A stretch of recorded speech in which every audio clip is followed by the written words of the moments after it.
लोकात्मा news चॅनलमध्ये आपले हार्दिक स्वागत। बातमी आहे जालना येथून। पोलिसांच्या निष्क्रियतेविरोधात पीडित कुटुंबाचे जिल्हाधिकारी कार्यालयासमोर आमरण उपोषण। कारवाईपर्यंत माघार न घेण्याचा पवित्रा। घरात शिरून बेदम मारहाण करणाऱ्या आरोपींवर घनसावंगी। पोलीस गुन्हा दाखल करण्यास टाळाटाळ करत असल्याचा आरोप करत मंगू जळगाव येथील पीडित महिला अनुराधा संतोष एडके यांनी आपल्या कुटुंबासह जिल्हाधिकारी कार्यालयासमोर आमरण उपोषण सुरू केले आहे।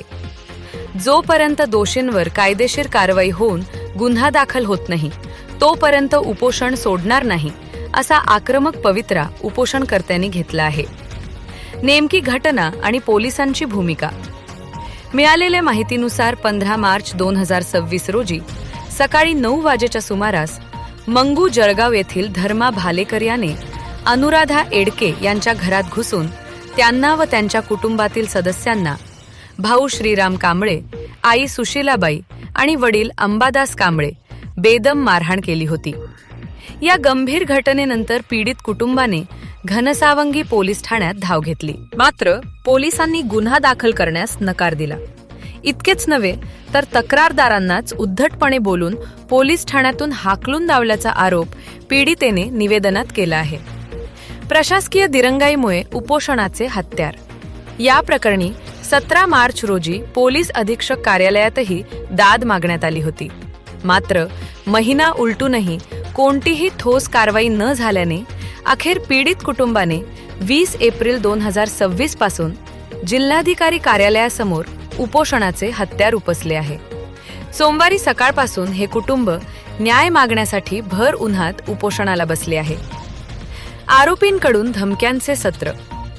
आरोपी गावात मोकाट फिरत असून पोलीस माझे काहीच वाकरे करू शकत नाहीत अशा धमक्या देत आहेत।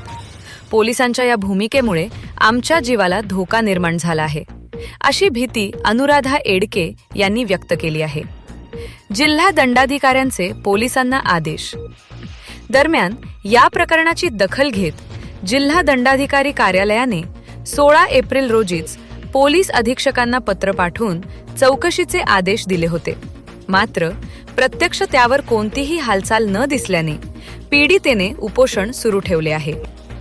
या प्रकरणामागे शेतजमिनीचा जुना वाद असल्याचे समोर येत आहे। तहसील कार्यालयात घनसावंगी जमिनीच्या विभाजनाची प्रक्रिया सुरू असतानाच ही मारहाणीची घटना घडली आहे। आता उपोषणकर्त्यांच्या ढासळत्या प्रकृतीची आणि जनक्षोभाची दखल घेऊन प्रशासन काय पाऊल उचलते याकडे सर्वांचे लक्ष लागले आहे। जोपर्यंत FIR नोंदवला जात नाही तोपर्यंत अन्नत्याग सुरूच ठेवण्याचा निर्धार एडके कुटुंबाने व्यक्त केला आहे। लोकात्मा न्यूज चॅनलसाठी प्रतिनिधी तरंग कांबळे, जालना। माझे नाव अनुराधा संतोष एडके। 16 तारखेला सकाळी 9 वाजता धर्मा भालेकर घरी आला व माझ्या वडिलाला म्हणाला, मी तुमच्या भांडणात आहे, 10,000 रुपये द्या मला।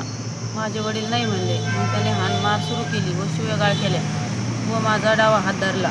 मला पण घाण शिवेगाळ दिली। तिथून आम्ही पोलीस स्टेशनला गेलो। पोलीस स्टेशनला तक्रार केली। मग आम्ही तहसीलला गेलो। तहसीलमध्ये आतमध्ये असताना माझा भाऊ घरून येत होता, त्याला बाहेरच पकडलं। आधी त्याला मारलं, मग मी पळत गेले भावाकडे, मग मला पण मारलं व घाण शिवीगाळ केली मला पण, माझ्या आईला पण व माझ्या वडिलाला पण शिवीगाळ केली। दुसरा एक मुसलमानाचा माणूस आणला होता त्यांच्यासोबत, तोंड बांधलेलं होतं। आम्हाला काय ओळखू नाही आलं। काय मागणी तुमची आता?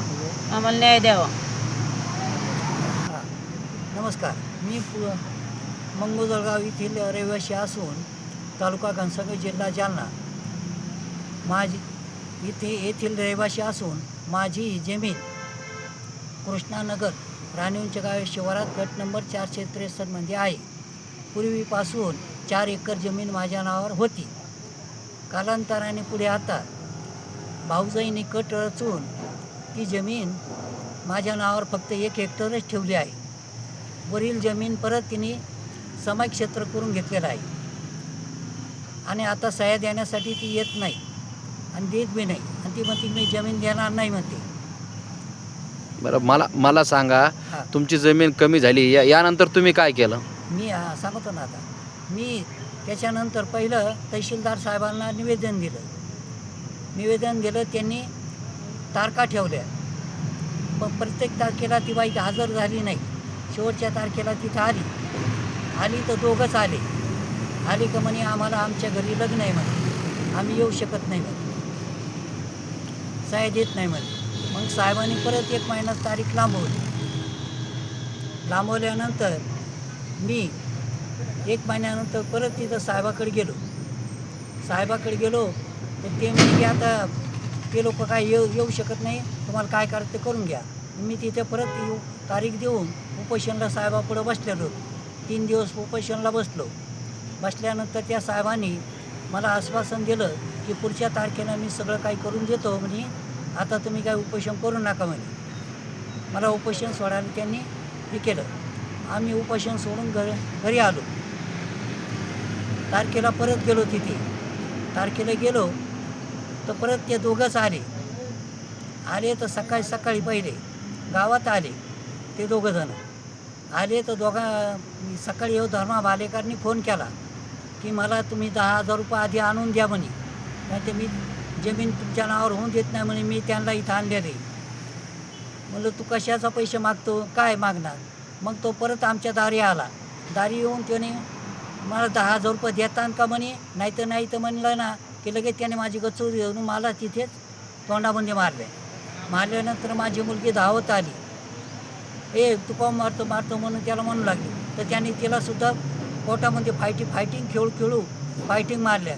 मुलगा धावत आला तर मुलालासुद्धा फायटिंग खेळू लागला. अशा बुक्क्या मारू त्यांना तिथं परेशान केलं, पत्नीलासुद्धा. त्याच्यानंतर पुढं काय झालं? त्याच्यानंतर पुढं आम्ही घनसावंगी पोलीस स्टेशनला गेलो. तिथे गेल्यानंतर आम्ही तक्रार दिल्यानंतर साहेबांनी परत फोन आला तहसीलदार साहेबांचा की ते सह्या द्यायला येणार आहेत म्हणे, तिथे सह्या घ्यायच्यात म्हणे आपल्याला. मी तिथे गेल्यानंतर आम्ही जमल्यानंतर आतमध्ये तहसील साहेबापुढं जे मॅडम आहेत थोडे काम आहे त्या मॅडम, त्यांच्याकडे कार्य आहे. तर त्या मॅडमने सांगितलं की थांबा म्हणे, त्यांचे 2 जण याचे म्हणे अजून. तितक्यात तो माणूस धर्मा भालेकर तिथे येऊन तिथे दामदटी करू लागला. मला पैसे देशील म्हणे तेव्हाच तुला देणार म्हणे. लगे मी म्हणलं पैसे देत नाही म्हणे. मी म्हणलं तर परत बाहेर गेला. तिकडून माझा मुलगा बाहेरून येत होता. तिथं त्याला मुलाला धरून तिथं मारहाण सुरुवात केली. तुम्हाला इथं जिवंत काढून टाकेन म्हणे, मला पैसे नाही होऊन देत नाही तोपर्यंत मी हे रान तुमच्या नावचं होऊन देत नाही म्हणे. तो पोलीस स्टेशनला स्टेशनला गेल्यावर ते म्हणतात की आम्हाला आता पोलीस स्टेशनचा आपल्या त्या दवाखान्याचा अहवाल येईल तेव्हा आम्ही पुढची कारवाई करू म्हणे. पुढं काय झालं?